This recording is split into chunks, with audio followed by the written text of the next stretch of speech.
Julien est présent. Donc moi je suis présent. Cathy est présente.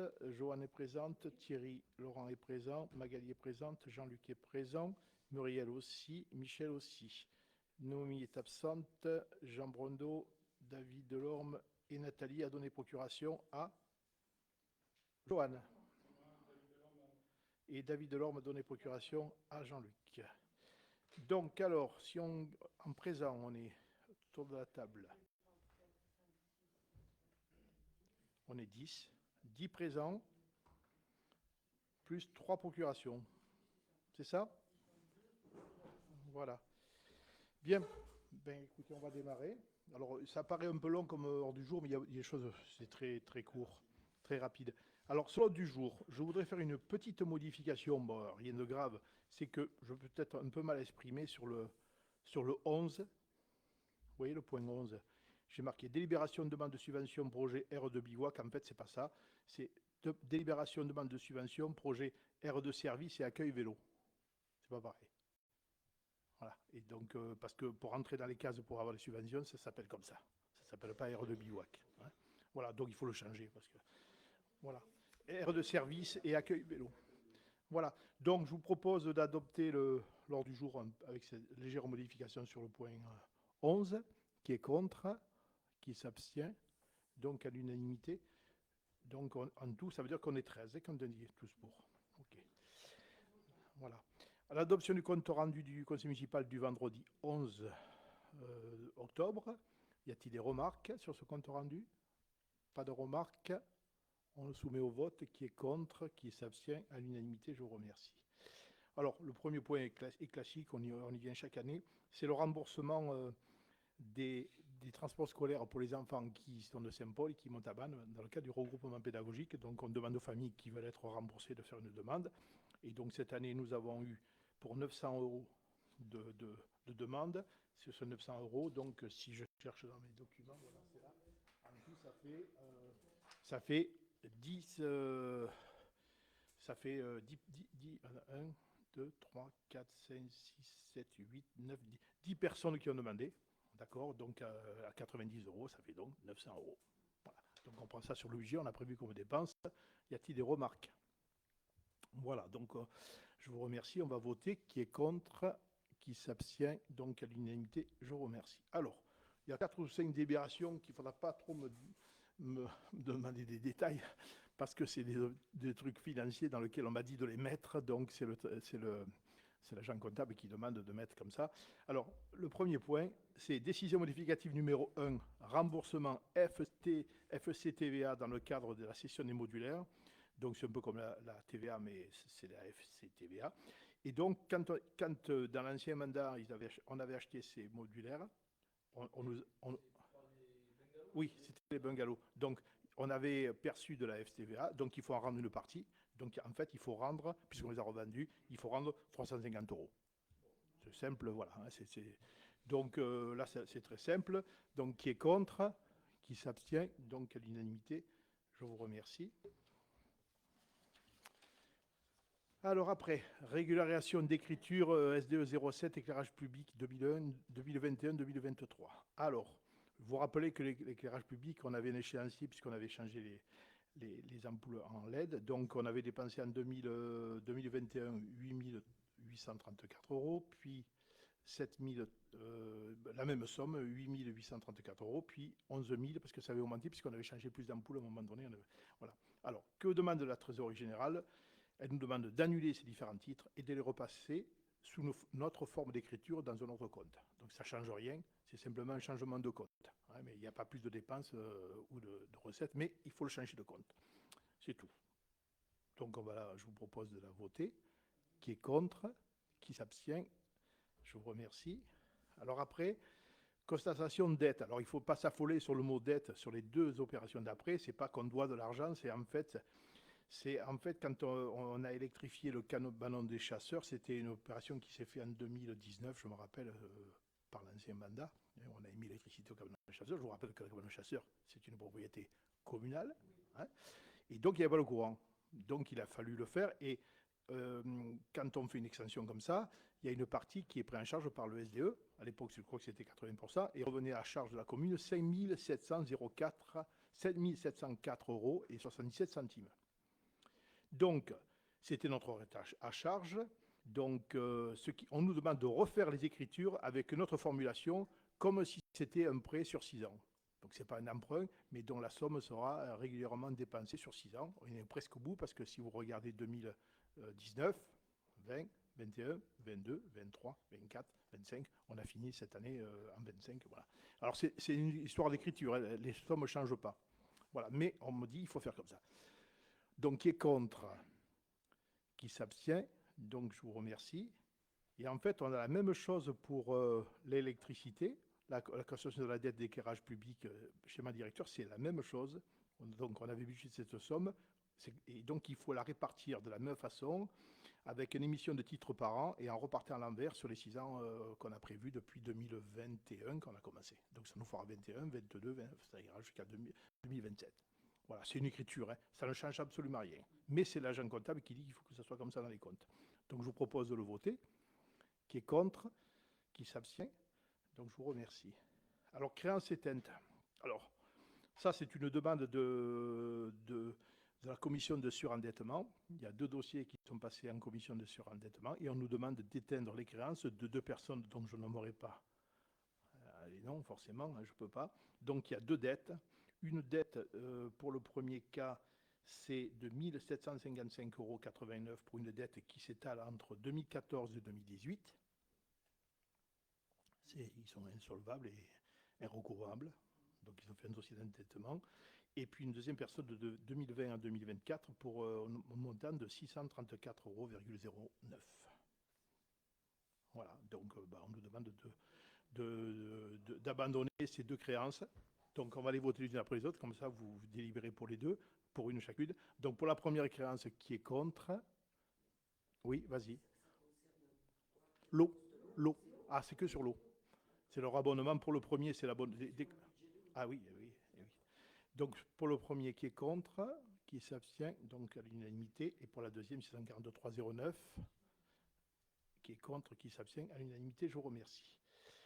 Alors, délibération pour l'achat de parcelles de la communauté de communes du Pays des Vents en Cévennes. Alors, je vous ai fait un petit document. On va faire passer. Je suis trompé? Ah oui, oui, excusez-moi. Délibération concernant la coupe de bois. Alors, cette coupe de bois, excusez-moi, oui, je me suis mélangé les pinceaux.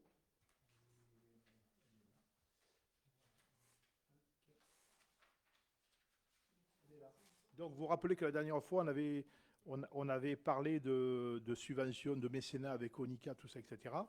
Donc là, on nous demande, donc, si on est d'accord, bien sûr, je vous lis le projet de délibération. Monsieur le maire fait part au conseil municipal de l'information de l'Office national des forêts qui nous fait connaître qu'une coupe de pin maritime préalable à la plantation d'une collection nationale de cormiers, vous vous rappelez que la dernière fois on avait délibéré, dont les plans ont été levés à l'INRAE, en parcelle 203 sur 1 hectare 63 est inscrite sur la programmation de 2025.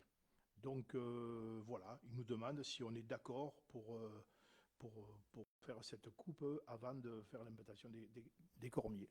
C'est tout. Oh, tu peux, bien sûr. Magali, vas-y. Oui, donc on en avait parlé au dernier conseil, Oui. en fait.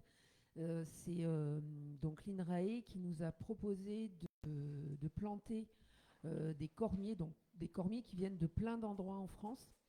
C'est toute leur collection, en fait. Ils essayent de les dupliquer pour qu'ils n'aient pas tout au même endroit, parce que si un jour ça brûle à un endroit, ils peuvent ils voudront avoir des graines et du coup récupérer ailleurs. Donc on n'est pas les premiers chez qui ils la plantent, cette collection de cormiers. L'intérêt pour nous, c'est que le cormier, c'est quand même quelque chose qu'on a dans nos forêts et qui peut du coup, en ayant plein de cormiers de partout en France, on peut savoir lesquels résisteront le mieux chez nous. Et ça peut être pour des futures plantations, pour diversifier un peu quand on coupe du pin maritime, avec le pin de Salzmann, de mettre un petit peu des feuillus en fait dans nos forêts. Et donc on va couper des pins maritimes qui sont en crête pour mettre ces cormiers. Alors L'intérêt de les avoir en crête, c'est aussi que du coup, comme c'est des feuillus et que c'est pas des résineux, on peut avoir un effet un peu stop, en tout cas ralentissement, si jamais il y a un feu. D'accord. Bon. De toute façon, après, il disait que dans la délibération que, en fait, la vente de bois couvrira les frais de. Voilà, en principe, à quelque chose de près, ça s'équilibre. Voilà. C'est pas une forte dépense, mais c'est sur nos forêts communales, donc il faut le faire. Voilà. Est-ce que vous avez des questions sur cette plantation, enfin, coupe plus plantation? Pas de.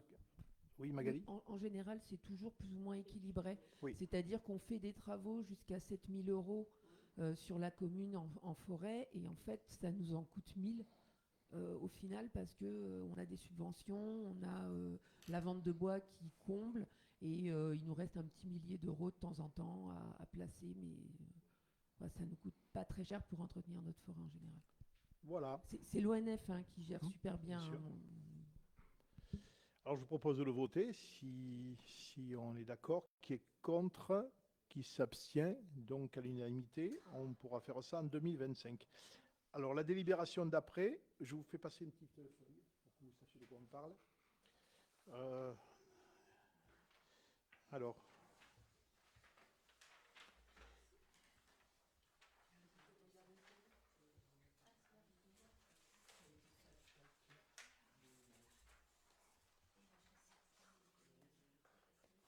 c'est bon? Tout le monde est là? Alors, donc, en fait, en gros, vous rappelez que la communauté de communes avait acheté à quelqu'un de Saint-Paul des terrains un moment pour un échange avec la communauté de communes sur des terrains aux Avelas. Bon, c'était une opération complète. Et donc, ces terrains, vous le voyez, c'est le 100. Alors, si tout le monde comprend qu'il y a la voie douce au milieu, le 163 là, vous le voyez, qui est au milieu. Et donc, je vous propose qu'on rachète pour le même prix que la communauté de communes l'a payé, la 162, la 161 et la 160. C'est le grand terrain plat, vous savez, quand on est sur l'entrée du tunnel. C'était l'ancienne, c'était l'entrepôt de l'entreprise Boyer. Hein, donc voilà. Donc du coup,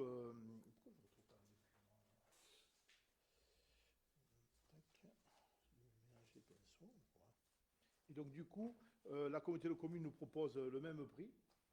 Alors le même prix, c'est-à-dire que le même prix, si je le retrouve, c'était, je crois que c'est 9 000 €, je crois. Ça fait donc créance éteinte, achat de terrain, voilà. On en est donc procédé à l'achat des parcelles BD 160, 161, 162 la commune, dans les mêmes conditions le prix lors de l'acquisition, à savoir 2 783 mètres carrés à 3 €, ce qui fait 8 349, plus les frais de notaire qui forcément, ça fait à peu près 9 000 €. Voilà. Donc, on avait dit qu'on le rachèterait. Alors, la communauté de communes a délibéré, mais pour que moi je puisse éventuellement acheter au nom de la commune, il faut qu'on ait délibéré et on ait engagé l'achat. Voilà. Est-ce que vous avez des remarques sur cette somme engagée? Ça sera sur le budget 2025 et pas sur le budget 2024. Des remarques? Pas de remarques? Bon, on va délibérer. Donc, qui est contre? Qui s'abstient? Donc, à l'unanimité, je vous remercie. Alors, après, donc on continue.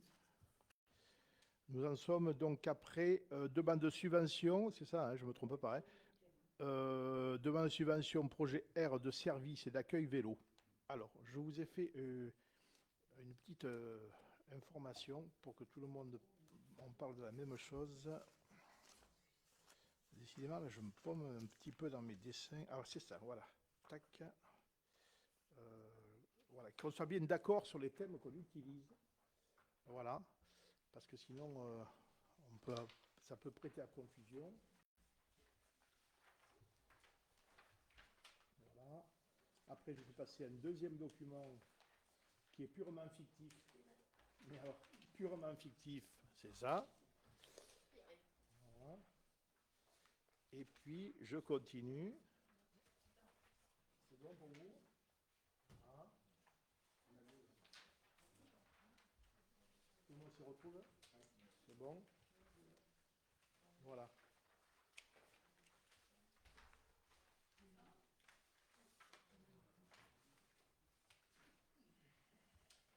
Alors, donc, sur le document que vous avez, où je vous ai mis 2 patatoïdes en vert, en fait, c'est un jour, on est allé, enfin c'est Cathy qui était allée sur une réunion sur l'ADT, c'est l'agence départementale du tourisme, je crois, de l'Ardèche. Et donc, ils invitaient un petit peu toutes les communes, etc. Et en fait, donc, on s'est aperçu qu'il était possible qu'on puisse avoir un projet qui serait retenu par l'ADEME en lien avec la Via Ardèche. Bon. Et du coup, on est sur, je dis toujours du coup, il faut que j'arrête. Et du bas. Et alors, il y a deux axes de réflexion pour avoir des subventions. C'est, ouais, je vous ai mis deux patatoïdes là. Le premier, c'est implanter des aires de service. Vous voyez, c'est pour permettre aux touristes à vélo de faire une halte dans un lieu adapté le long des itinéraires. Et puis vous avez le deuxième, devenir accueil vélo. C'est à peu près pareil, mais il pousse un peu plus loin le bouchon sur les équipements qu'il faut qu'il y ait à disposition. Voilà. Si vous regardez le premier, c'est pour ça que je vous ai mis la patatoïde qui va vers la droite, parce que en fait, la photocopie a été mal faite. En fait, vous voyez, il y a quatre équipements obligatoires. Il y a des tables de pique-nique, un point d'eau, un sanitaire et un stationnement vélo. C'est la base. Donc on ne fait que passer, mais on peut faire voilà, sanitaire, et puis on peut s'arrêter pour pique-nique, etc. Il y a des équipements optionnels, bornes de gonflage, bornes de réparation, bornes multifonctions, consignes à bagages sécurisés, jalonnement d'air service avec équipement, bon, signalétique, tout ce qu'on peut imaginer. Ce qui est important, par contre, c'est en dessous, des travaux annexes. Et dans les travaux annexes, il y a marqué travaux de génie civil, raccordement au réseau électrique, raccordement au réseau d'eau. D'accord? Donc on voit bien que, alors il y a un endroit où il y a marqué végétalisation aussi, je ne vois plus, mais ça doit être marqué quelque part. Il y avait aussi la végétalisation. Au-dessus, vous voyez, voilà. Après, ombrière pour pique-nique, puis végétalisation. Donc du coup, ça fait 3 fois que je le dis, il y a matière à déposer un dossier à l'ADEME et peut-être à la région sur l'intitulé implanter des aires de service vélo et devenir accueil vélo. Voilà, et je pense que les subventions, je vois que c'était marqué, je crois, à peu près de 40 quelques pourcents, 44%. 55, voilà, 55. Voilà, ça vaut le coup de s'y pencher. La question pour nous, on en a parlé un peu mercredi, mais il faut qu'on en reparle, c'est qu'en fait, bon, on se dit au fond, si c'est un accueil vélo, si un sanitaire, il va falloir savoir comment on gère ce sanitaire. Hein, ça a l'air de rien, mais un sanitaire, c'est un point quand même, un point dur, on peut dire. Donc, se poser la question de savoir s'il serait payant ou pas, hein, puisque c'est un accueil vélo, c'est un service qu'on rend aux gens, donc si on le laisse à tout vent, ben, ça ne marchera pas. Voilà, c'est important. Donc, et voilà, après sur ce terrain, faut-il pouvoir rentrer ou pas? Est-ce qu'il faut mettre une barrière payante ou pas? Bon, c'est en réflexion, sauf que les dépôts à l'ADEME et à la région, c'est avant le 30 janvier. 30 janvier, vu la période un peu difficile du mois de janvier, si je ne prépare pas le dossier maintenant, je ne pourrai pas déposer. Voilà. Alors, quelle somme engagée là-dedans, je n'en sais pas trop. Je ne sais pas trop, parce que c'est difficile de se donner une idée sur... On sait que, par exemple, alors je crois que vous avez fait... Je suis un peu... Voilà, la photo, vous l'avez, la photo, ou pas? Ah, voilà. Ça, c'est un exemple. Oui, je me disais quand même, ce matin, vous avez, c'est une sorte d'abri, c'est-à-dire que c'est une aire de pique-nique avec un petit dessus. Voilà. J'ai trouvé, alors j'ai fait venir un monsieur, enfin c'était un monsieur, oui, c'était vendredi, on a fait le tour, et j'ai trouvé quand même quelqu'un qui fabrique en bois ardéchois, et qui assemble sur place et qui fabrique, il est à Bourg-Saint-Anne-des-Vosges, je crois, donc ça veut dire que c'est quand même un produit local. Et il s'adapte à tout ce qu'on veut. Parce que après, j'ai fait le tour en voiture avec lui, et je suis allé de l'autre côté à Gagnères, notre concurrent en termes hein, notre combat éternel, avec monsieur le maire de Gagnères, que je salue. Et d'ailleurs, ils font des belles choses le long de la voie douce en ce moment. Ils font des super trucs, je vous en parlerai. Et donc, vous vous rappelez, quand on a inauguré de l'autre côté, ils ont fait un abri vélo avec comment ça s'appelle, des sortes de racks où on peut mettre son vélo. Et puis, ils ont fait des casiers, un peu comme on trouvait avant dans enfin, qu'on trouve dans les collèges ou on trouvait avant dans les gares quand ça existait. Et dans ce casier, bon, je pense que c'est payant, vous avez une clé et vous mettez une consigne et vous avez une entrée pour votre téléphone portable et pour mettre vos affaires en sécurité. Bon, c'est à chiffrer parce que le monsieur ne l'avait jamais vu, ça. J'ai dit, ben, vous êtes ardéchois, vous avez du bois, fabriquez-nous quelque chose qui ressemble à ça, quoi. Voilà. Donc, du coup, on pourrait imaginer que sur cet espace-là, on pourrait avoir donc un WC avec un point d'eau, c'est indispensable. Il faudrait qu'on végétalise, il faudrait peut-être qu'on mette une barrière, il faudrait qu'on mette des abris comme celui-là, et qu'on mette quelque chose qui ressemble à une consigne un peu à bagage, quoi. Voilà. C'est un peu ça, d'après ce que j'ai compris, un accueil vélo, et voilà, c'est ça. Donc du coup, ne me parlez pas de somme, moi j'évalue ça à peu près à 60 000 euros. Je me dis que c'est à peu près ça. Si on parle de VA, parce qu'il faut les VRD dedans, donc il y a quand même les VRD, c'est-à-dire se connecter à l'eau, se connecter à l'électricité, etc. Donc, je ne sais pas plus que ça. Un équipement comme celui-là, là, comment ça s'appelle, l'abri, ça coûte dans les 2000 euros. Voilà. Donc, pour l'instant, j'en mets pas, parce que je ne sais pas combien en mettre, mais disons que je me disais qu'il en faut au minimum 4, quoi. Voilà. Alors, à Gagner, lui, il a mis des photovoltaïques sur son petit toit. Mais bon, après, ça a un coût, enfin voilà, entre 2000 euros, une petite structure comme ça, plus le photovoltaïque, c'est pas évident. Surtout que c'est à l'ombre rapidement de la montagne, là où c'est pas simple, hein.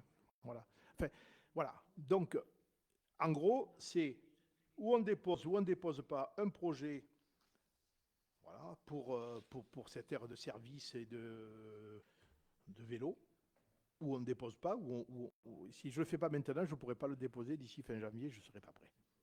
Voilà. Donc je ne sais pas, on peut débattre un peu, qu'est-ce que vous en pensez? Dites-moi votre sentiment là-dessus.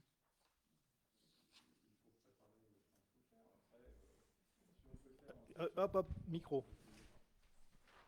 Oui, j'étais en train de dire qu'il faut le préparer. Donc, effectivement, il faut demander les subventions. Après, en fonction des subventions qu'on aura, on pourra toujours décider si on le fait avec les devis qui arriveront. Voilà, de toute façon, ça, à part le fait de faire des papiers, des demandes et tout ça, c'est tout ce que ça coûte, quoi, pour l'instant. Voilà, parce que vous verrez qu'on pourra lier ça avec le point 13 qui s'appelle stratégie vélo, en lien avec la communauté de communes, dont je vous parlerai. Donc ça pourrait venir abonder ce dispositif-là. Donc je vous le détaillerai un peu plus loin, mais en tout cas, c'est autour de la thématique vélo. Voilà, après, bon, je ne sais pas votre avis. Jean-Luc, vas-y. Juste, j'ai pas compris, ça coûte 60 000 euros ou 2 000 euros? Non, j'ai dit que si je comptais tout dans ma tête, quand on avait fait le projet d'aire de service camping-car, je savais que, par exemple, la viabilisation au assainissement, etc., j'en avais pour 15 000 euros, l'électricité, tu vois, donc la végétalisation, j'ai fait venir un pépiniériste pour nous faire un aménagement global. Je me dis, ce projet global, quand tu rajoutes 3 ou 4 aire de pique-nique plus le sanitaire, je me dis que c'est un projet qui risque de monter autour de 60 000 euros, quoi. Voilà. Je me dis ça. Je n'ai aucune idée. Ah oui, oui, oui. S'il est retenu par l'ADEME. Ça nous laisse 25 000 euros Ouais. à financer, quoi. Voilà. Alors, peut-être qu'on le déposera ailleurs en parallèle. C'est-à-dire qu'on peut aussi, une fois qu'on l'a calibré comme ça, demander à la région, par exemple, le complément. Mais vous savez, la dernière année d'un mandat, les projets ne sortent pas aussi facilement que ça en termes de subvention. Donc, il ne faut pas baser l'espoir sur des choses qui sont pareilles. L'ADEME, c'est pareil. C'est pas pareil parce que c'est déconnecté de mandats électoraux. Vous voyez, c'est quand même, c'est dans le temps, tac, ça part comme ça. Voilà. Donc, c'est plus facile à décrocher peut-être une subvention de l'ADEME, hein, si notre projet y passe.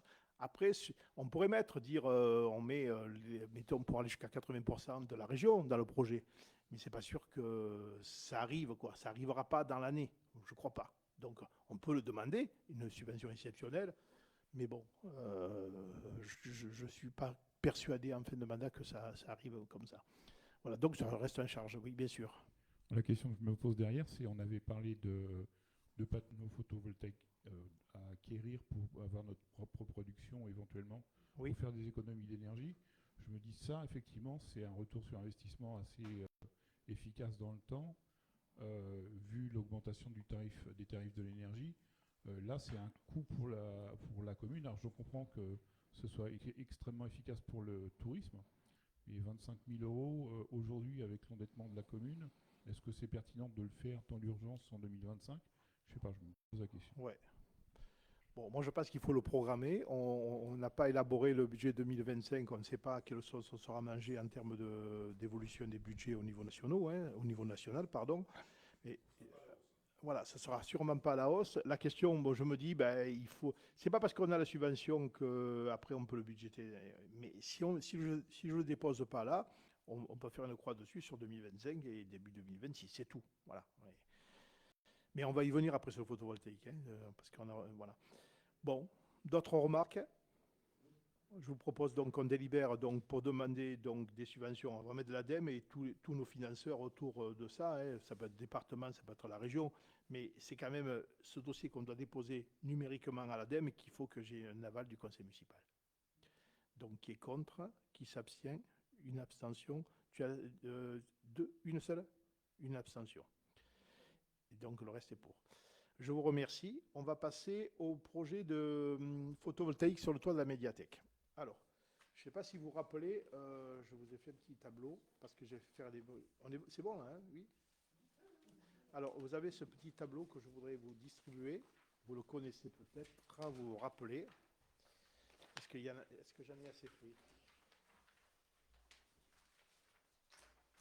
Alors. Voilà, donc c'est bon, il y en a assez ou pas? Oui. Alors bon, Magali complétera puisqu'elle est allée à une réunion sur les collectivités et une petite information sur le photovoltaïque, mais je vous reprends le tableau qu'on avait distribué une fois, vous vous rappelez? Et on avait demandé au SDE 07 de nous pister un petit peu tous les lieux sur lesquels on pourrait faire du photovoltaïque, d'accord? En sachant que, quand même, c'est une commune à Saint-Paul où il y a déjà pas mal de photovoltaïques sur les toits. C'est quand même, voilà, si vous regardez par rapport aux autres communes, je pense qu'on n'est pas en retard. Mais notre mode de gestion de ces photovoltaïques de l'époque, c'était de la location pure avec un pourcentage, etc. Mais ça ne pourrait pas être refait parce qu'on avait fait 0 investissement à l'époque. Donc c'est exceptionnel. Ça ne peut pas se reproduire, ça. Par contre, là, alors je vous ai griffonné à la main parce qu'en fait, il y avait des choses qui apparaissaient avec des numéros de parcelles et puis il y avait quelques erreurs. Notamment, l'avant-dernier, la BC 195, ce n'est pas la poste, c'est la médiathèque. D'accord? Je voulais corriger. Hein. Et donc, là, on peut mettre du 36 kVA. Et ensuite, l'investissement est de 45 975 €. Et donc, investissement hors taxe, bon, le productible, c'est 45 975 kWh, excusez-moi. L'investissement, c'est hors taxe 48 000 à peu près, parce que vous verrez que dans la convention, c'est un peu plus précis. Et la vente annuelle, c'est 5 886. Alors, ne me donnez pas le détail. Voilà. Et ce qui est important de regarder, c'est c'est au bout de combien d'années c'est amorti? 8 ans.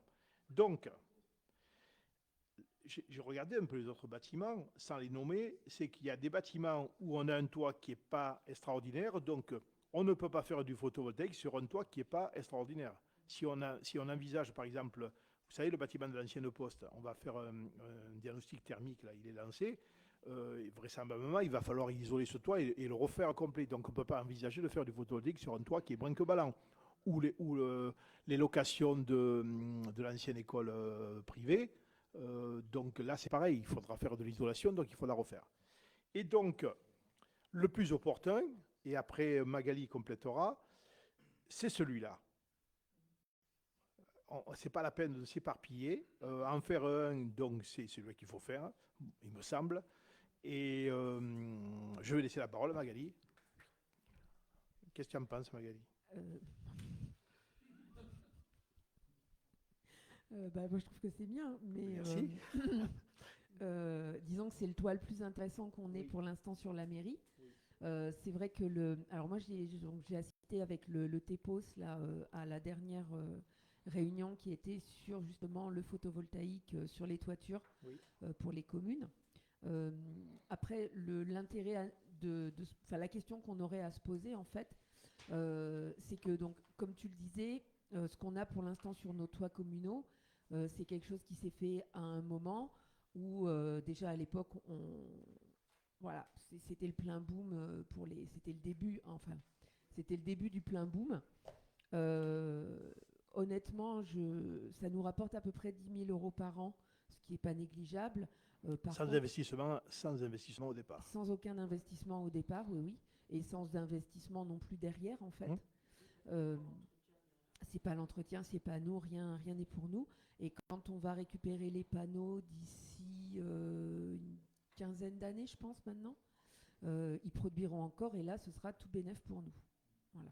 Ils produiront un peu moins, mais ce sera, mais bon, c'est pas tout de suite. Là, c'est un autre cas de figure, c'est nous qui finançons, donc tous les bénéfices nous reviennent.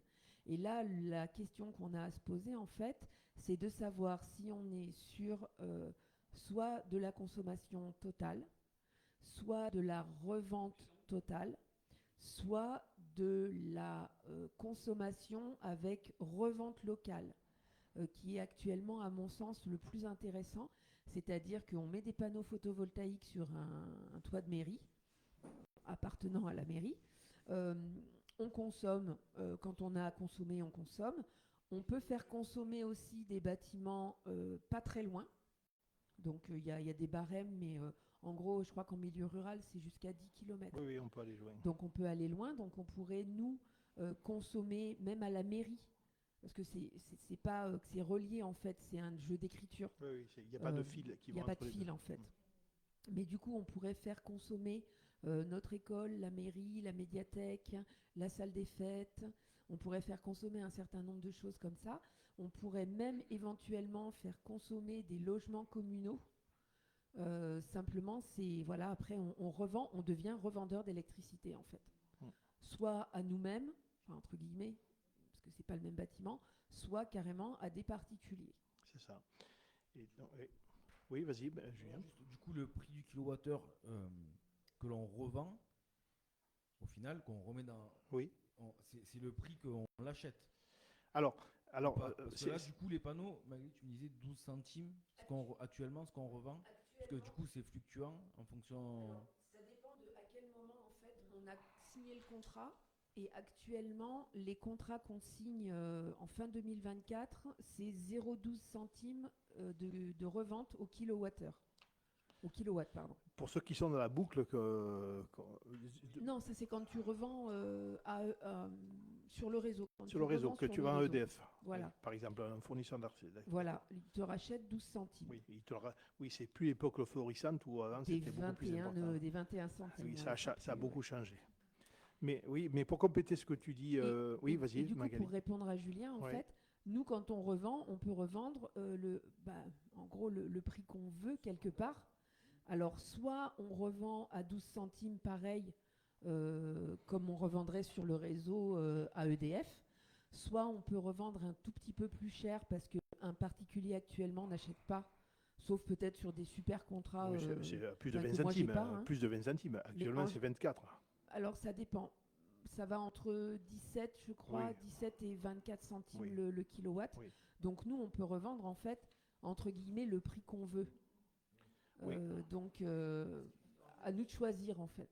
Mais si par exemple, tu dis on peut le mettre dans nos bâtiments, Oui, c'est ça. l'école, la mairie, ça veut dire que nous, ici, si on le paye, je sais pas moi, 22... Non, mais... On oui, paiera non, mais ce que je moins veux dire, cher. Actuellement, si on le paye 22 et que ces kilowattheures-là, on les utilise dans notre fonctionnement, ça veut donc dire que c'est comme si on s'était revendu C'est ça. à 22 centimes le kilowattheure. Donc, Bien moins cher que 22, du coup.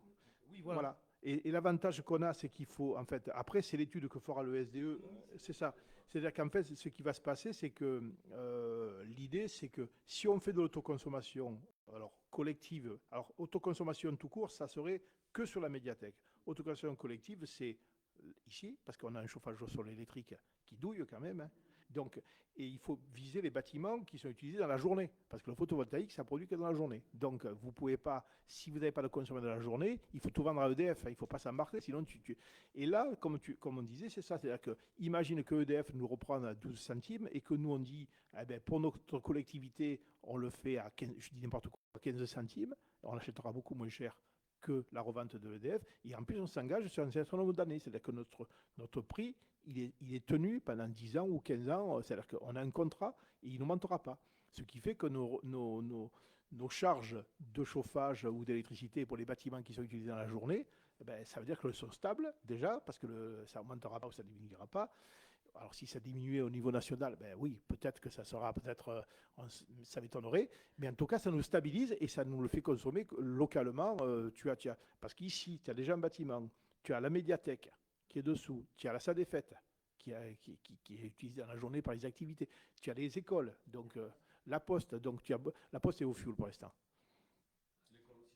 L'école est au fioul. Voilà, mais ça veut dire que si on change un jour, Jean-Luc, si on change un jour de modèle, je pense qu'on ira sur autre chose que du fioul. Donc du coup, l'électricité, ça a tout son sens parce que c'est des bâtiments qui vivent dans la journée. Et là, c'est comme ça qu'il faut le voir, quoi. Jean-Luc, micro. Juste un truc pour que je comprenne bien. Oui. La médiathèque, c'est l'avant-dernière ligne. C'est celui que je vous ai marqué. C'est le BC 195. Alors attends. C'est ça. L'avant-dernière, oui. Oui. Ce que j'arrive pas à comprendre, c'est pourquoi on choisit le ratio le moins important entre l'investissement et la vente annuelle. Parce qu'on est à 8,02. Alors, c'est le nombre d'années pour amortir la structure. Ouais, mais c'est la capacité de revente ou pas? De quoi? Le 8,02, c'est quoi le tri à la fin? De 8 ans. 8 ans, d'accord, donc c'est le plus bas. C'est le plus bas. C'est le Voilà. ratio de. Ouais, c'est le ratio. C'est le ratio d'efficacité. Oui, en réalité. c'est ça. Ok, Et du coup, l'installation est un peu plus importante parce que c'est du 36 kW, quoi. C'est normal, on a plus d'investissement puisque la surface est plus grande. Je sais plus, je sais pas. Et le BC 193, c'est lequel hein, Et le BC 193, c'est l'ancienne école. Ok. L'ancienne école, c'est privé. C'est là où il y a trop de logements. Mais comme le toit, énergétiquement parlant, il n'est pas top, qu'il y a quelques fuites, il faudra le refaire. Donc on ne pourra pas s'embarquer. Ça serait peut-être à terme une bonne idée de faire les deux en même temps, d'essayer de réparer le toit tout en mettant les panneaux. Ça permettrait de faire un seul chantier en deux. Oui, mais sauf que pour faire la rénovation du toit il faut faire une rénovation globale. Il faut faire une rénovation globale. Si on ne fait pas une rénovation globale, on n'aura pas de subvention. Donc du coup, celui-là, la médiathèque, alors c'est un ERP, donc il faut la tenir compte aussi qu'il accueille du public. Alors, on m'a donné un calendrier.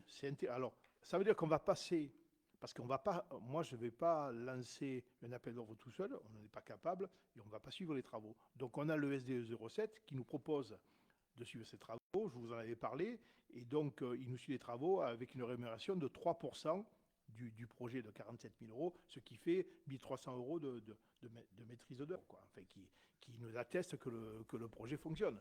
Et après, ils nous aideront à trouver le bon modèle économique entre l'autoconsommation collective, etc. C'est eux qui nous aideront à trouver le bon modèle là-dessus. Voilà. Hein.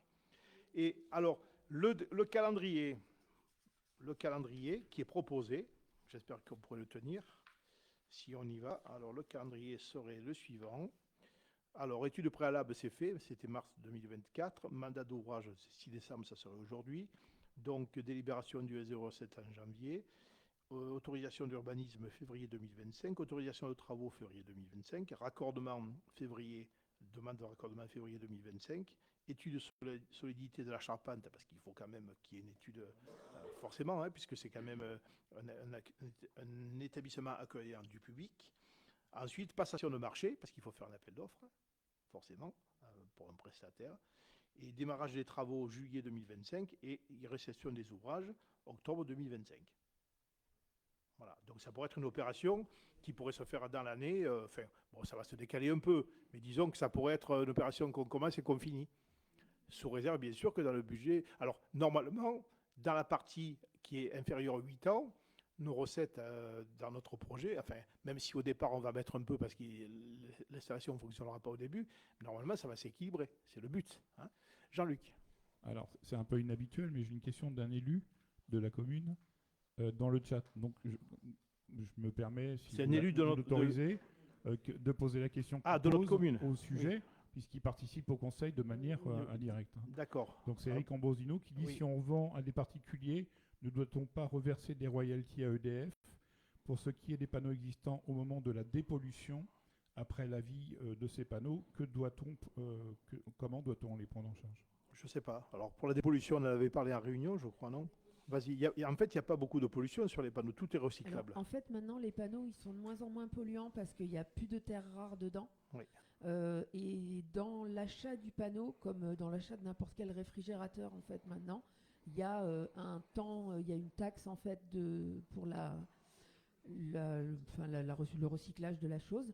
Euh, les panneaux vont continuer à produire.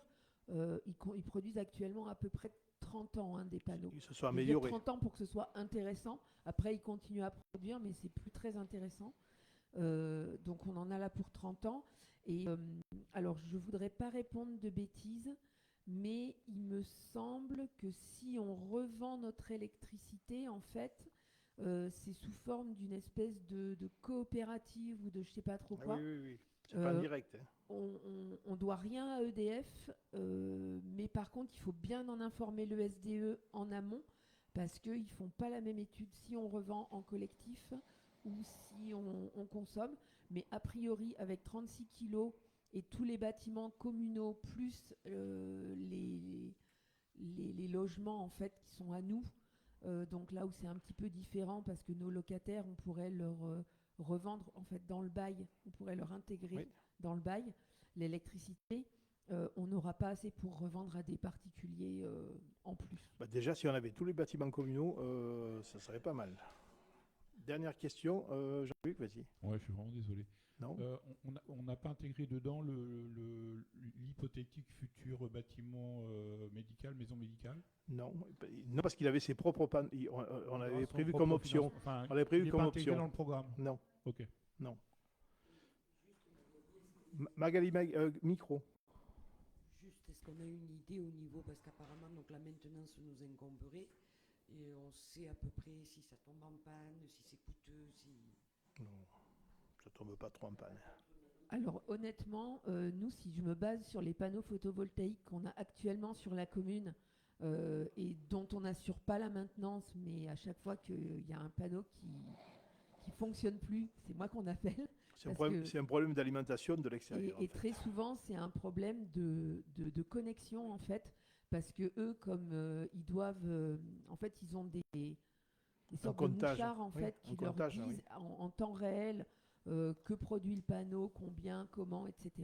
Et quand ils ont plus cette connexion-là, ils s'inquiètent de savoir si le panneau fonctionne toujours. Donc moi, je monte dans les combles voir si le panneau fonctionne toujours. En général, il fonctionne et il produit. C'est juste la connexion qui a sauté ou qui est pas bonne.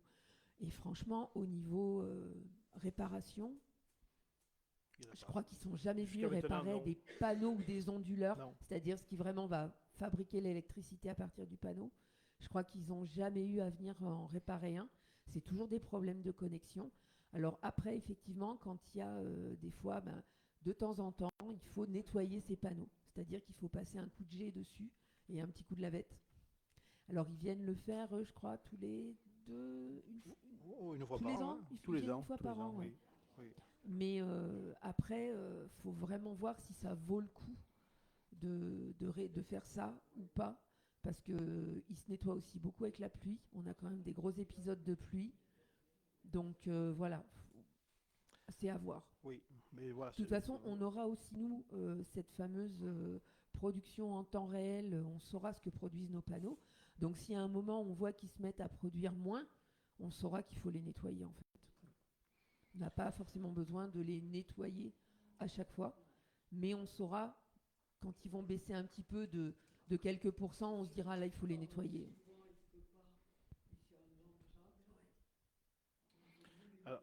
Alors là, par rapport aux autres lieux, donc quelquefois il faut qu'on se méfie du masque des platanes devant les écoles, donc on est obligé de couper les platanes pour que ça fasse pas une ombre, hein. Voilà, ça c'est évident.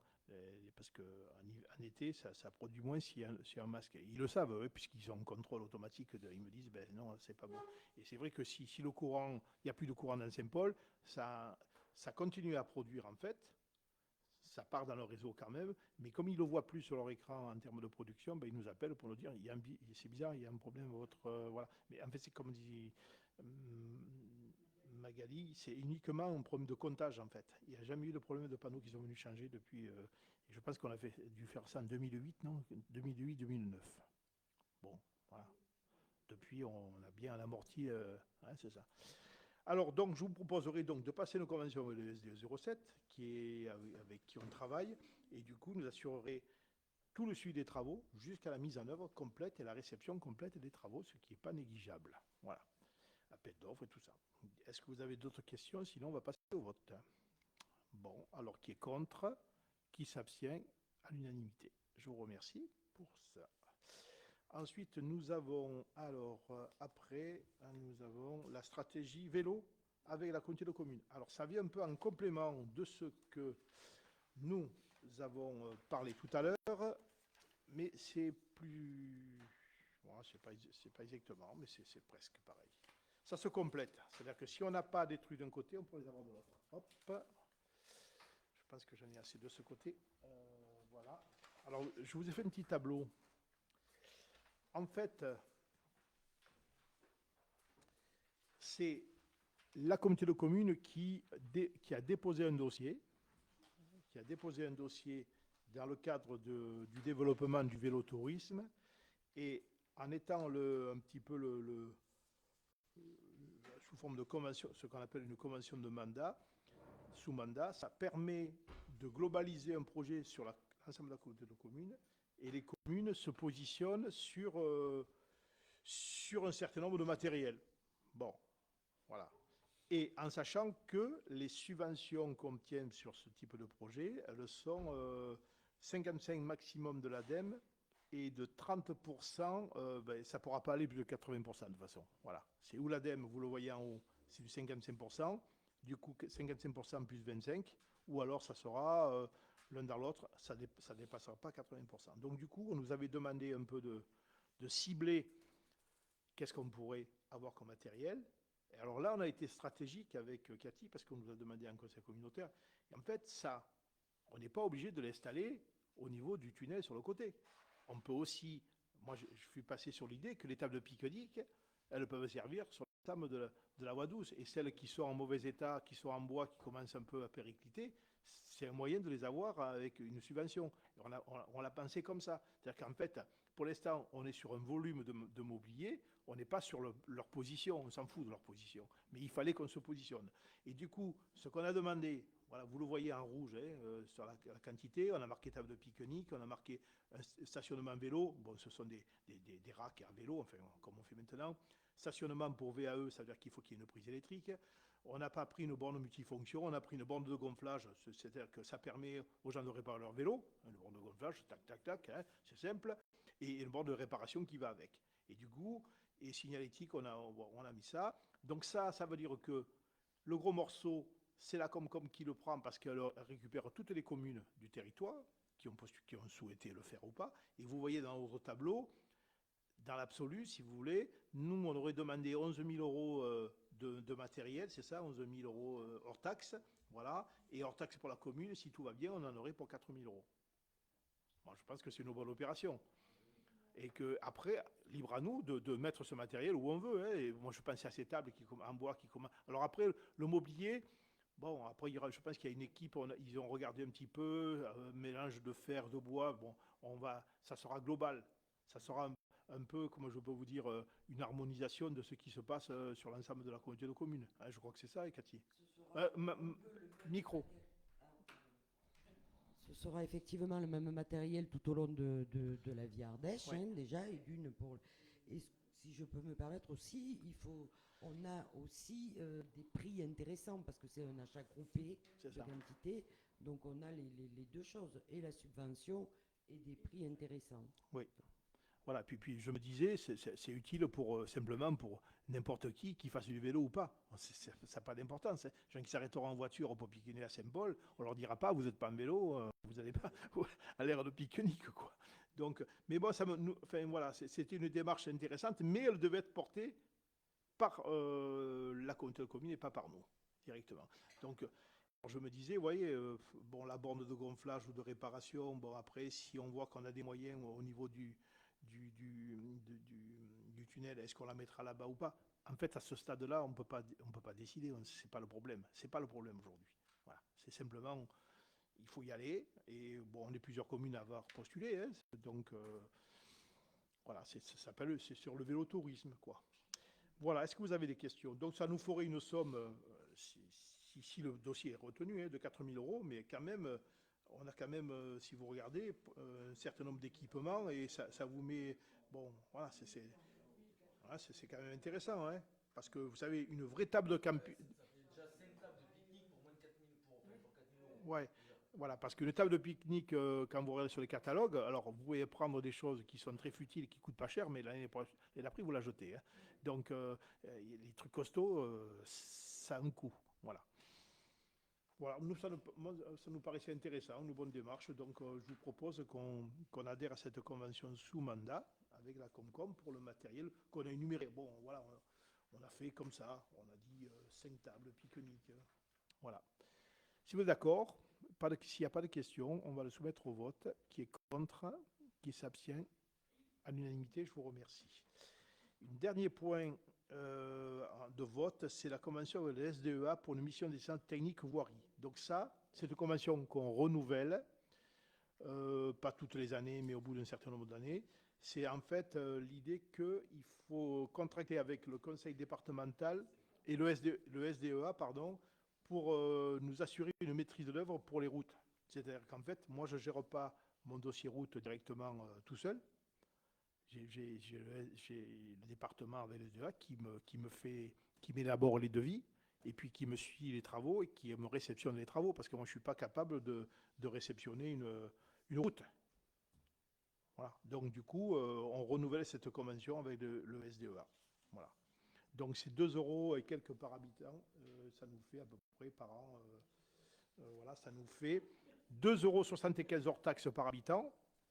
Notre population à ce jour pondéré est de 984 habitants, donc ça fait 2706 € hors taxe. Mais on le paye depuis longtemps, hein, mais ça nous sécurise, hein, parce que comme ça, on n'a pas après...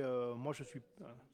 c'est un outil, voilà, ça nous permet d'être sécurisé, et quand on réceptionne la route, tous les travaux qui ont été faits, s'il y a une malfaçon, j'appelle pas l'entreprise, j'appelle eux, et je leur dis, non, c'est mal foutu, reprenez-moi ça, quoi. Voilà. Donc il faut... Voilà, ça me paraît intéressant. Donc, vous avez des questions sur cette convention? Pas de questions? On va soumettre au vote. Qui est contre? Qui s'abstient? Donc, à l'unanimité, je vous remercie. On en arrive au point ABC de la biodiversité. Bon, alors, l'ABC de la biodiversité, je l'ai imprimé. Ne rigolez pas, les enfants. Et je vais vous laisser la parole, hein. Alors, on va resituer un petit peu comment s'est déroulé cet atlas de la biodiversité, où on en est. Ce soir, on ne vote pas, parce qu'il y a besoin d'explications et de précision sur certaines choses. Et le document, sans parler de la dernière partie, fait quand même presque 70 pages, dans lequel on a une approche de la biodiversité de Saint-Paul-le-Jeune. Donc Magali va nous restituer un petit peu le déroulé de ce qui s'est passé depuis la première photo de ce travail qui a commencé en 2018, je crois.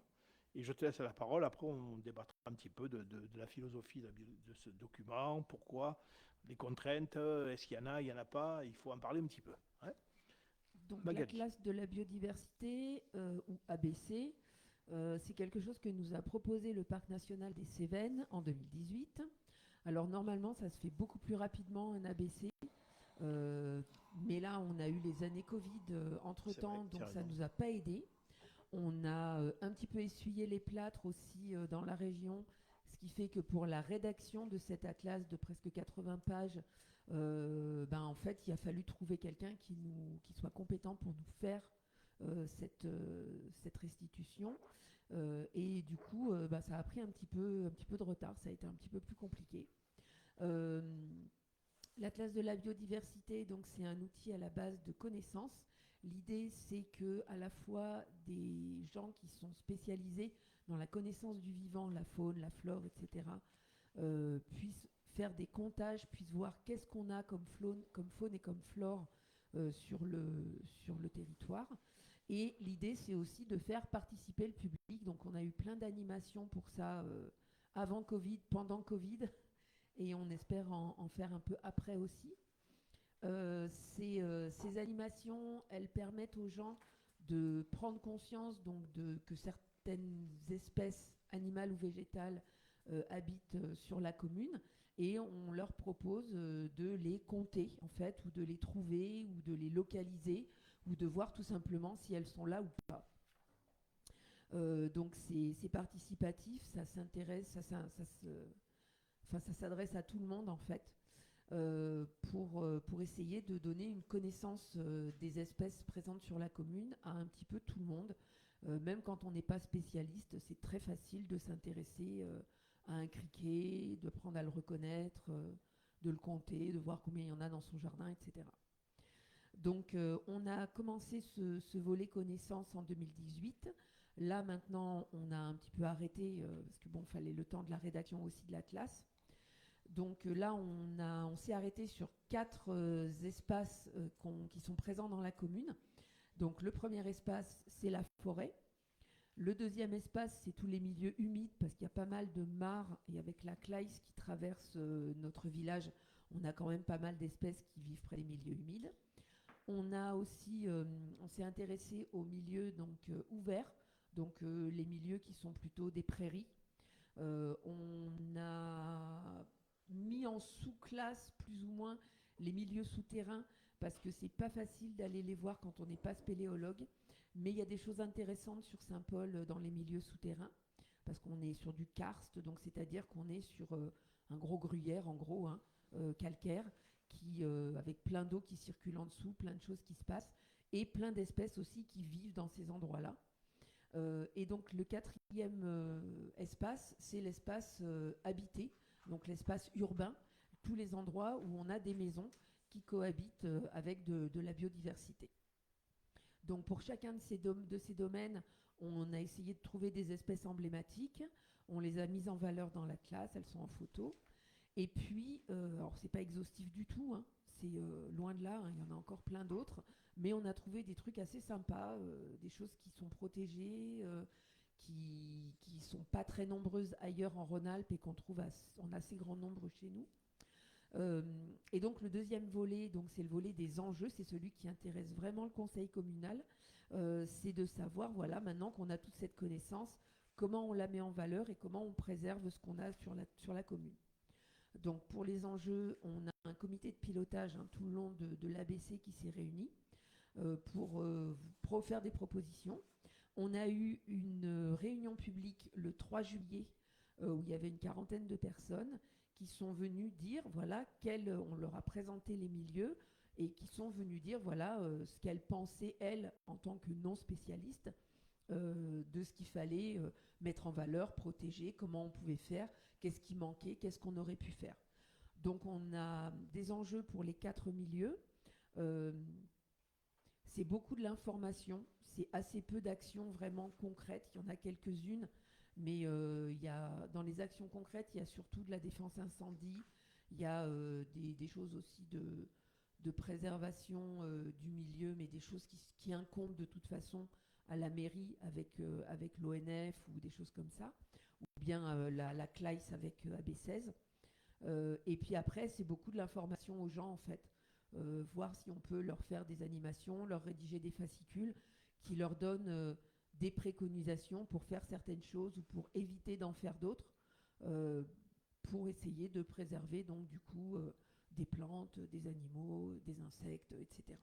Il y aura alors, parce que là il y a 70 pages, on le mettra en ligne, ça sera édité, ça comment ça va être? Alors, il pourra être mis en ligne, il pourra être édité.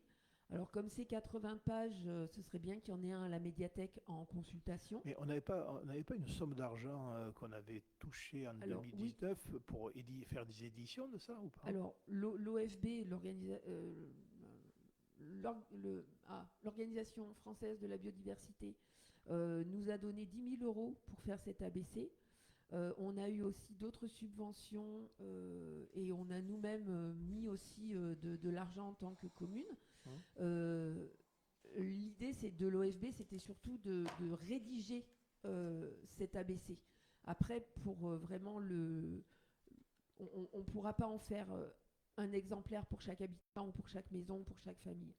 Mais en tout cas, il sera à disposition à la mairie, il sera à disposition à la médiathèque. Et de toute façon, c'est un document qui peut être facilement téléchargeable. Donc on pourra très bien le proposer à tout le monde qui viendra avec une clé USB. On pourrait avoir une version un peu sympa de 10 exemplaires à la médiathèque, par exemple, tu vois, qu'on puisse consulter, emporter, regarder. Oui, et en fait, on est aussi en train de regarder avec le comité de pilotage pour voir si on pourrait faire une version, entre guillemets, édulcorée, avec plus de photos et qui se ferait plus le focus sur les espèces et un peu moins sur tout le volet naturaliste qui est très pointu et qui est un peu difficile à suivre par moment. Oui, c'est vrai, mais donc on a des plantes carnivores alors. Oui. J'ai vu. Oui. On en a. Alors, moi je veux... Est-ce que tu as terminé, Magali, ou tu voulais rajouter quelque chose? Je pense pas. Voilà. Non, je pense pas. Alors, on a eu quand même une discussion, c'était mercredi, je crois, qu'on a eu une discussion où on a un peu parlé. Bon, c'est le but d'une réunion d'échange. Moi, j'avais dit à Magali, il faut que tu envoies le document. Alors, dans un premier temps, on n'avait envoyé que les 4 dernières pages qui sont un peu, comme on pourrait appeler ça, les enjeux. Voilà. Et du coup, bon, ça a bien discuté jeudi. Après, mercredi, vous avez échangé par mail. Voilà, le sentiment, pas partagé par tous. Après, on peut... C'était de se dire, est-ce que c'est pas des contraintes supplémentaires sur le territoire? Est-ce que c'est qu'une vue de l'esprit? Comment il faut le prendre? Est-ce que c'est réglementaire, pas réglementaire? Est-ce que voilà, il y avait quand même un débat là-dessus sur le fait est-ce que ça en rajoute ou pas? Alors selon les individus, on n'a pas forcément la même approche de ce document. Voilà. En tout cas sur la partie voilà, sur le contenu, voilà, sur la partie les 80 pages où il y a une clarté de... Franchement, le travail qui a été fait, je vous signale que par exemple, c'est Nicolas Bianchin qui est de Saint-Paul, qui est quand même botaniste, qui est comment je ne me rappelle pas où il est, au conservatoire du Massif central. Voilà, donc il est revenu quasiment bénévolement sur ses études pour travailler là-dessus. Donc on a quand même des spécialistes qui se sont penchés là-dessus et ça nous apporte des choses que moi personnellement je ne savais pas qu'on les avait. Alors peut-être qu'ils sont en exemplaires très restreint. Mais c'est ça le problème de la biodiversité, c'est qu'on sait qu'on perd à long terme, depuis des années, de la biodiversité. Donc faire un état des lieux et s'en préoccuper et de le mettre à disposition de tout le monde, c'est une démarche. Voilà. C'est vrai que je me rappelle quand, avec du temps de Mme Gauthier, qu'on a délibéré sur... Certains nous ont dit cette somme est un peu faramineuse, je me rappelle, c'était beaucoup. Mais d'un autre côté, rendez compte, de 2019, ça fait quand même un certain... Même s'il y a eu le Covid, c'est quand même... voilà, ça fait 5 ans. Oui, mais on a quand même une... Puis, les 10 000 euros qu'on a touchés de l'OFB, nous, on a mis, en tant que commune, je crois qu'on a mis moins de 7 000 euros depuis 2018 pour faire l'ABC, en tout, de tout ce que ça nous a coûté. Voilà. Alors, donc, du coup, bon, il faudra à un moment donné qu'on valide un peu ce document, mais là où c'est un peu coincé, mais moi je trouve que c'est bien qu'on débatte, si on ne débat pas, c'est pas la peine, sur l'approche de ce document, cette partie un peu rédigée, qui donne des préconisations, contraintes, pas contraintes.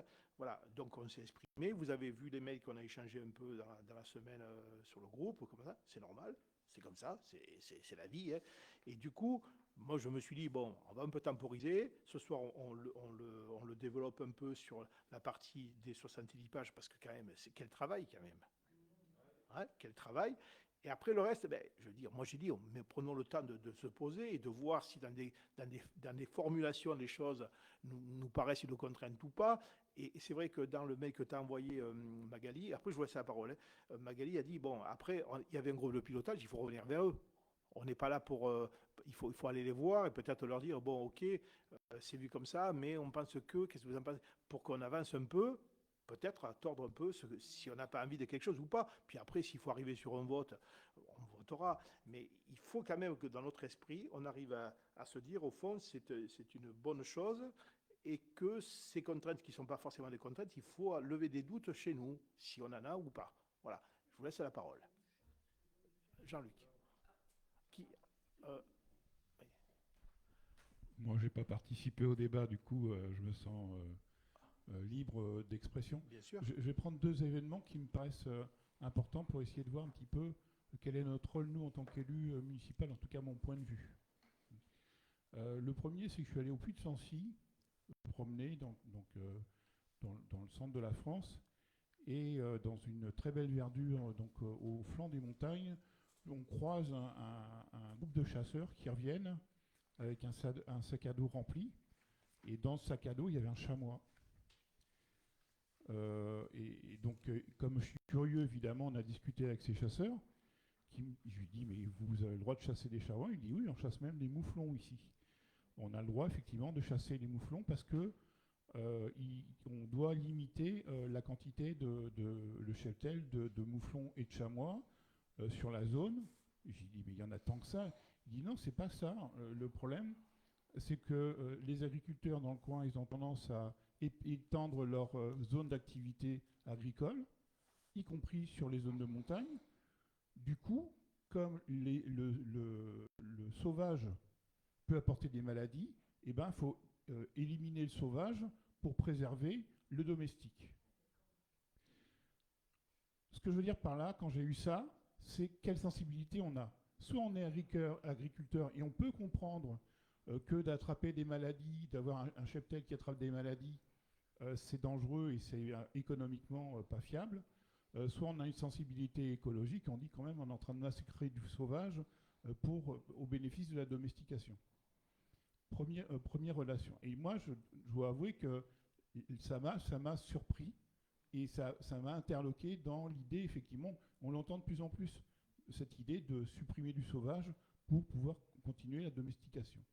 La deuxième, je reviens sur le grand débat qu'on a eu, le grand échange qu'on a eu quand on a rencontré les chasseurs, les promeneurs et les riverains des zones de chasse. En tant qu'élu, on a des sensibilités de la même manière de dire je suis pro-chasse ou anti-chasse. Qu'est-ce qu'on a fait? On ne s'est surtout pas positionné en tant que pro ou anti. On a essayé d'être le plus neutre possible. Alors quand je dis neutre, c'est pas béni oui, c'est de trouver des actions qui permettent effectivement aux uns et aux autres d'arriver à cohabiter en intelligence en faisant chacun un pas dans un sens ou dans l'autre, au-delà de nos sensibilités.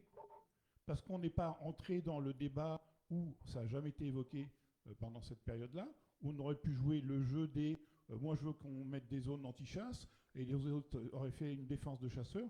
J'ai vu dans des conseils municipaux antérieurs, dans d'autres mandats, des gens s'écharper sur des histoires de chasse. Nous, effectivement, on essaie de trouver ce terrain d'entente entre les deux, et c'est ça qui est ma conclusion entre les deux, c'est d'essayer de trouver le lien entre sa propre sensibilité et prendre de la distance pour pouvoir avoir aussi la sensibilité des personnes qui sont dans l'autre versant. Merci. Julien voulait intervenir?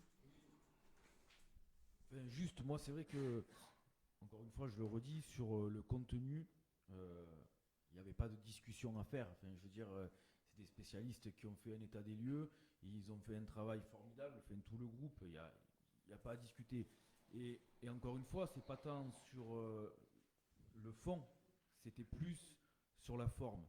Et effectivement, il y a des choses sur lesquelles je pense qu'il faut qu'on rediscute parce que, alors peut-être que moi, je sais pas, je lis des choses entre les lignes, mais Ta sensibilité. c'est ma sensibilité certainement. Et il y a des fois, pour moi, des visions qui dépassent le scientifique, qui sont plus du politique.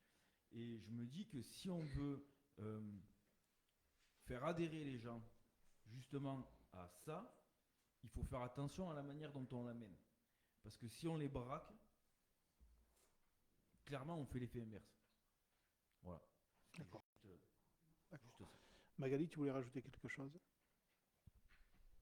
Juste dire que par rapport à ce qu'a dit Jean-Luc, en fait, quand on a créé le comité de pilotage de l'ABC, on a proposé à la CCA d'en faire partie. Et en fait, ils n'ont pas souhaité en faire partie. Mais on avait proposé à l'association de chasse aussi d'en faire partie, parce que, comme disait Jean-Luc, on peut être pro ou anti-chasse, qu'importe. ou avoir une vision médiane de la chose. Les chasseurs sont quand même des gens qui connaissent très très bien le territoire, qui croisent beaucoup d'animaux, qui croisent beaucoup de choses, qui connaissent beaucoup d'endroits. Et du coup, nous, ça nous avait paru intéressant de les avoir au Copil. Et bon, bah voilà, ils avaient peut-être pas de gens qui avaient le temps de le faire, ou je sais pas. Mais voilà, ça aurait été intéressant aussi.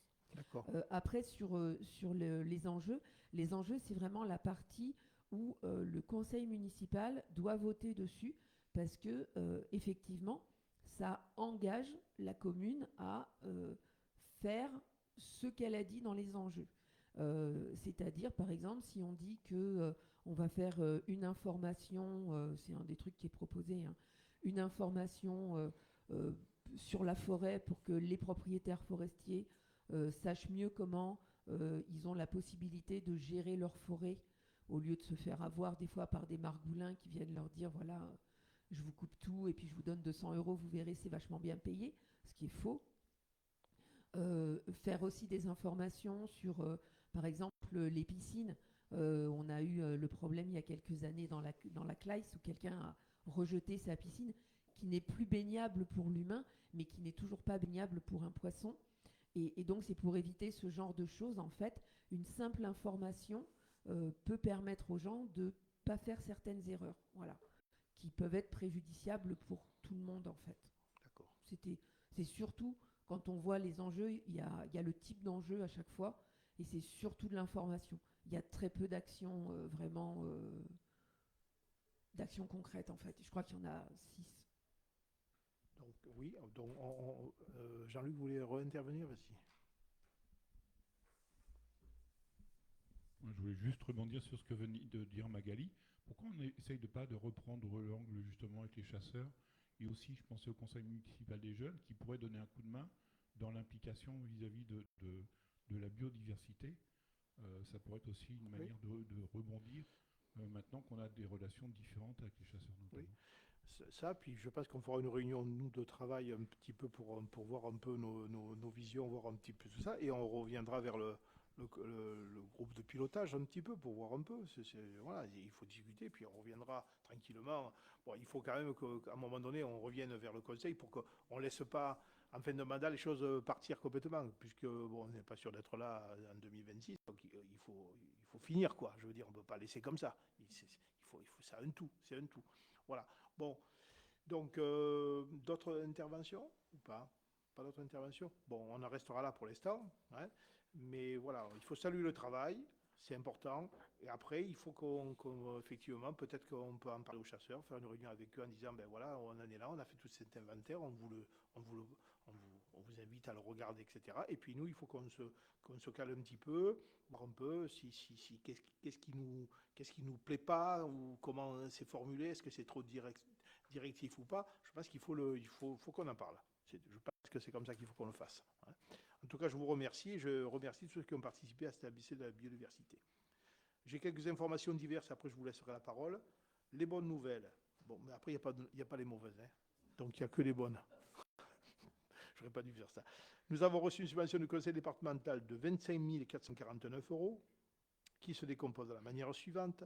Pour le pacte routier, 15 649 €, qui seront pour la route de Sauvas. Donc on partira de chez Charon, on va jusqu'au Gué et on remonte de l'autre côté. On fait toute la route. C'est un gros morceau. On va le faire, oui. En fait, vous vous rappelez que je demande toujours les subventions un peu décalées et à chaque fois, je mords un peu pour être prêt. Parce que sinon, ça veut dire qu'on attendait l'automne d'après. Donc ça veut dire qu'au mois de mars, quand il commence à faire beau, on se fera la route de Sauvas parce qu'elle est en mauvais état. Et bon, il reste un peu de place pour des constructions, mais pas autant que ça. Donc du coup, ça veut dire que là, on peut refaire un peu, ressortir les plaques d'égout, d'assainissement, et on aura une route propre pour un certain nombre d'années. Et puis elle est importante, elle est longue, hein. Il y a 2 morceaux, donc j'ai essayé de faire passer d'un seul coup. Et après, j'ai fait un petit morceau qui s'appelle... Donc là, on a 12 000 €, 12 359 €. Et puis on avait fait un petit dossier, vous vous rappelez, Beaumarel-Soucherel, parce qu'il y a du béton là, et le béton a complètement été dégradé. Donc il faut faire un petit morceau, c'est pour ça que la subvention est que de 3 200 €. Mais bon, je l'ai mis dedans, hein. Donc voilà, on a eu 9 000 € pour le skatepark, pour le conseil municipal des jeunes. Voilà. Voilà. Et on a lancé une... On est troisième? Non. En fait, j'ai mélangé Beaumarais et Souchorel. Ça en fait 3. Oui, au bout de la rue, là-bas, on ne peut plus passer. La route est comme ça, les gens ils touchent dessous. Donc, pour le faire niveler. Et donc, je pouvais... Après, chez tes parents, plus haut là-haut, au cul-de-sac. Voilà. Et comme la route est à cheval comme ça, moi, je ne peux pas... Si je ratisse ça... Que je...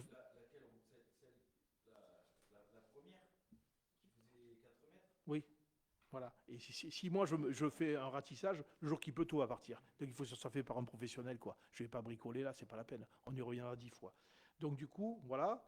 Et puis donc le skatepark. Et puis alors hors subvention, vous vous rappelez la dernière fois, on a demandé une subvention pour le cabanon des chasseurs. Vous vous rappelez, on a voté la dernière fois. Mais comme c'est toujours un peu décalé, j'ai eu l'autorisation de commencer les travaux avant l'heure, et ça ne préjuge pas de la subvention, et je pense qu'on aura la subvention parce que le conseil départemental il suit les projets sur les associations de chasse. Donc du coup, j'ai demandé à l'entreprise que j'avais retenue d'améliorer l'auvent, comme on avait dit, pour le cabanon des chasseurs. C'est la phase 1, hein, agrandir l'auvent, et on va casser le toit qui est existant parce qu'il est en éverite, donc on va le changer, on va refaire un seul toit. Et j'ai passé le bon de commande pour le mois de janvier pour que ça soit prêt rapidement. Voilà. Dernier point pour moi, les vœux de la municipalité, on le fera le samedi 11 janvier à 18h30. Donc, réservez votre soirée du 11 janvier. J'ai invité les élus. J'espère que le président du conseil départemental viendra et les sénateurs viendront. Et puis, le repas des anciens, c'est ce mercredi à midi. Bon, ne faites pas 11h, déjà que les gens sont en avance. Si tu mets 11h, ça sera 10h. Ah oui, c'est le 11. Ah, c'est le 11, à midi.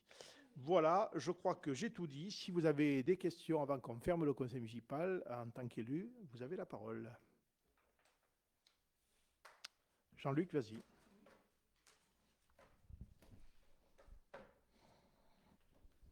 Je vais finir par me coller un micro au fond.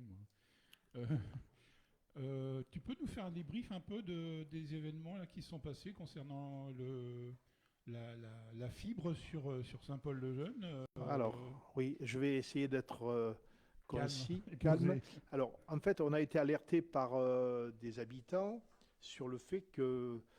Bon, après, c'est un débat, à prendre la fibre ou pas, hein, c'est pas le but, mais enfin, en tout cas, la partie déploiement de la fibre, ça, c'est la communauté de communes qui a payé une grosse somme, plus les départements, plus la région, déploiement de la fibre, c'est-à-dire qu'ils mettent la fibre sur les poteaux. Puis après, je vous ai dit la dernière fois, attention, après, c'est les fournisseurs d'accès qui sont à la manœuvre. Donc, si on est éligible sur la plateforme d'Additive, on peut, dans l'absolu, demander son raccordement.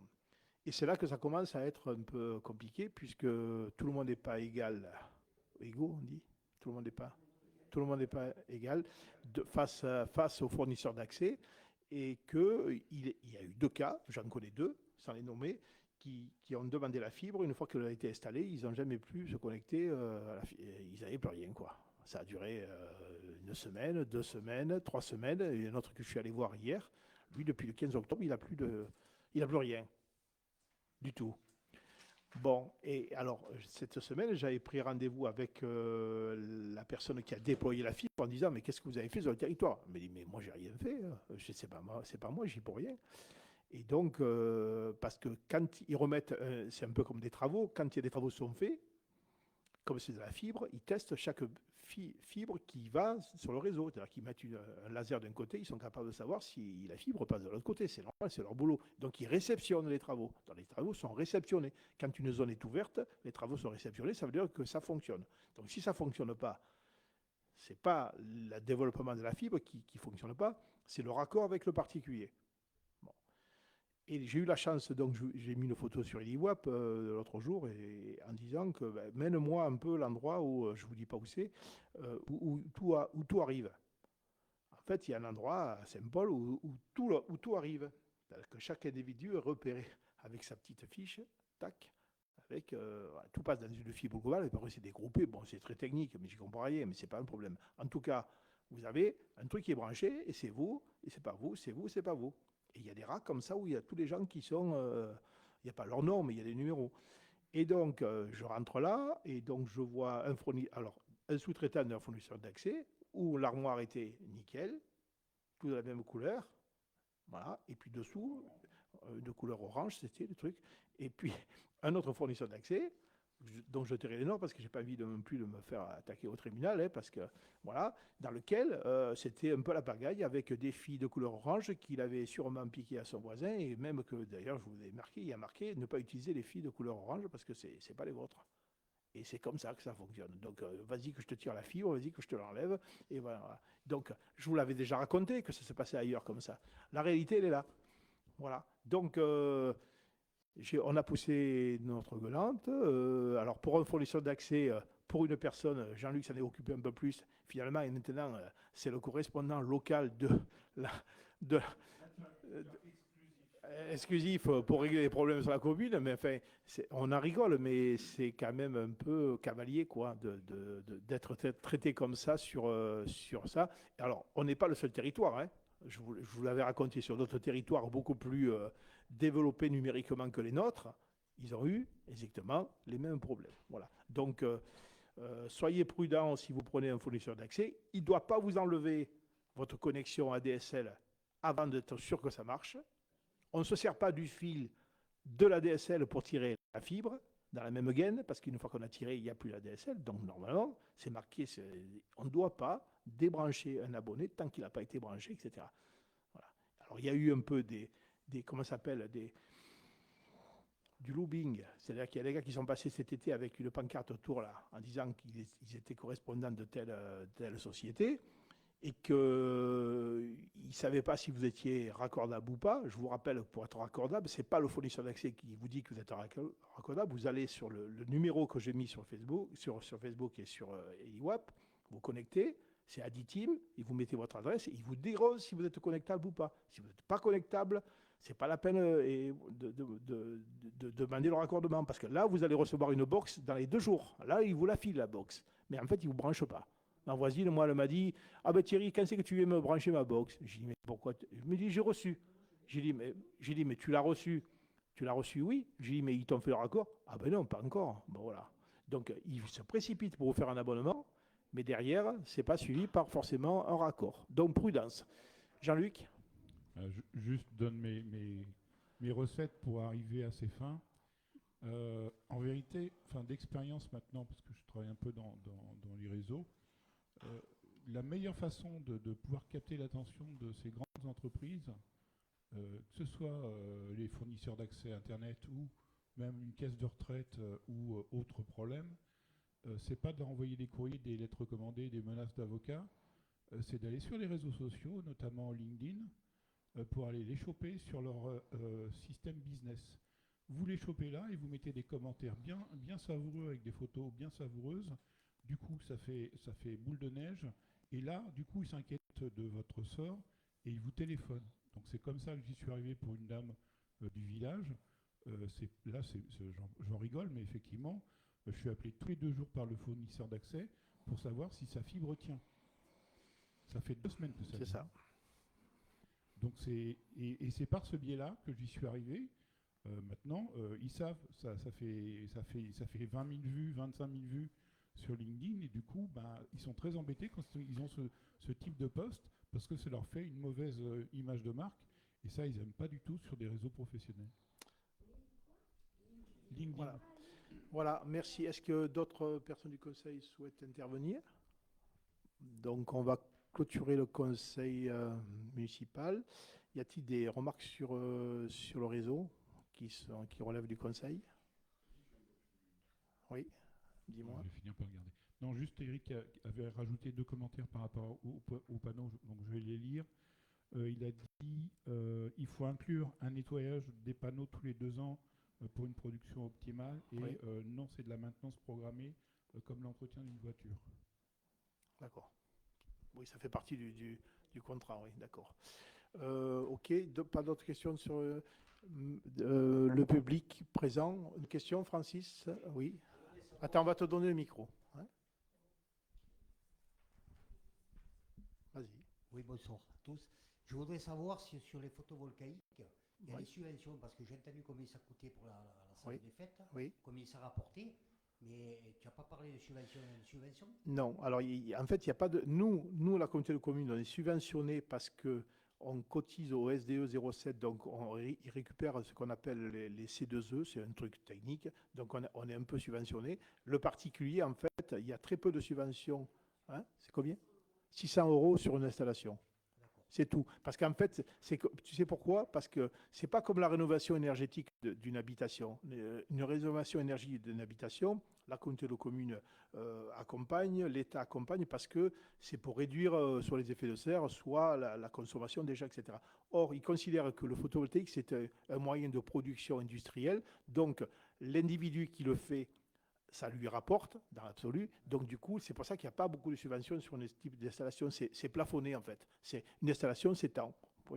Nous, les comités de communes, on est un peu aidés dans la mise en œuvre parce qu'en fait, on peut faire d'autres projets avec, mais il y a très peu de subventions sur ça. C'est plafonné, en fait. Par contre, ce qu'il faut faire, Francis, il faut faire plusieurs devis. Hein.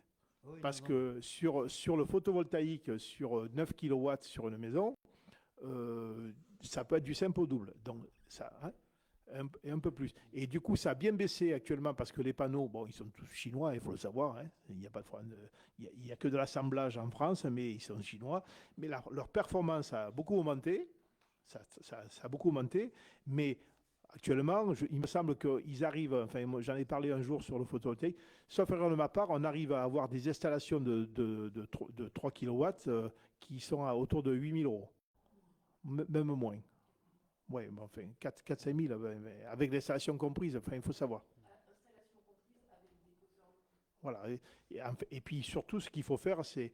Il y a des entreprises locales qui le font, il y en a, et il faut travailler localement, parce qu'en fait, vous pouvez avoir un installateur qui vient de je ne sais pas où, mais après, vous n'aurez plus de maintenance, etc. Donc, des fois, il faut mettre quelques centaines d'euros de plus pour être sûr qu'on est sur. Je parlais sur le plan communal, moi. Oui. Je parlais sur le plan communal, si la communauté de communes Non, et subvention. non, non. On n'aide que dans le cadre de l'OPA, justement, sur la rénovation énergétique des bâtiments et pas sur le photovoltaïque. Voilà. Merci. D'autres questions ou pas? Pas d'autres questions? Magali, tu veux rajouter quelque chose sur le photovoltaïque? Oui. Parce que du coup, l'intervention de Francis me fait penser, c'est bien quand même que tous les gens qui écoutent le conseil sachent que en fait, les gens qui vous téléphonent pour vous faire installer du panneau photovoltaïque parce que ça va faire baisser votre facture électrique et tout ça, souvent c'est des installations qui sont méga chères et on ne comprend pas pourquoi elles sont si chères. Parce qu'il y a des gens qui réussissent à avoir des installations jusqu'à des 30 000 € pour quelque chose qui est exactement la même chose que ce que posent des installateurs locaux, qu'on ne citera pas ici parce que ce n'est pas le lieu, mais il y a des gens vraiment très locaux qui sont capables de faire des choses pour des prix qui sont vraiment raisonnables. Et il faut vraiment demander plusieurs devis et faire attention et pas tomber sur le premier qui vient des marchés parce qu'il y a pas mal d'arnaques. Oui. Même quand on se réclame d'EDF. Oui. Et du coup, sur Saint-Paul, il y a plusieurs personnes qui ont fait du photovoltaïque. Hein, c'est des petites installations de 3 kW. Donc, il suffit de nous demander qui l'a fait, enfin, qui en a installé. Parce que nous, dès qu'on fait du photovoltaïque sur un toit, il faut une déclaration préalable de travaux. Donc, on la voit arriver. C'est jamais refusé, mais on le sait. Et donc, du coup, on peut vous mettre en contact avec quelqu'un qui a fait une installation il n'y a pas si longtemps et il peut vous faire un retour en vous disant moi j'ai fait ça, je travaille avec telle personne, c'est bien, c'est pas bien, ça peut faire un retour là-dessus. On a 3 ou 4 qui sont installés il y a assez récemment et donc on peut vous mettre en contact avec au moins la personne qui l'a fait.